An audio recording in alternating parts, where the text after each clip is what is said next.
গাইবান্ধার এরেন্দাবাড়ি ইউনিয়ন আওয়ামী লীগ নেতা কর্তৃক নিরীহ চরবাসীর উপর গুলি ও হত্যা চেষ্টার প্রতিবাদে এবং আওয়ামী লীগ নেতাকে গ্রেফতারের দাবিতে বিক্ষোভ মিছিল ও মানববন্ধন অনুষ্ঠিত হয়েছে।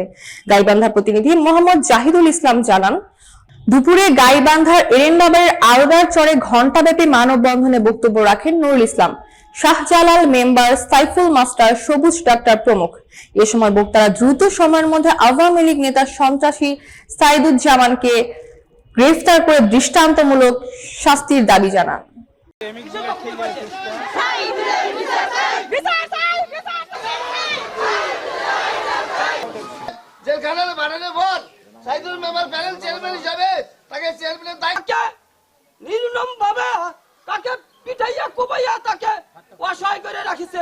এবং আমাদের উপরে জমি জমা নিয়ে অন্যায় অত্যাচার করে এবং রাস্তাঘাটে মারপিট করে।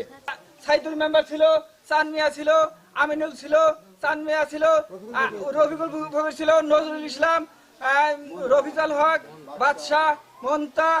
তারা আমাকে এমন ভাবে মারধর করেছে, আমার হাত ভেঙে দিয়েছে এবং পা আমি ৩-৪ মাস হাঁটতে পারি নাই।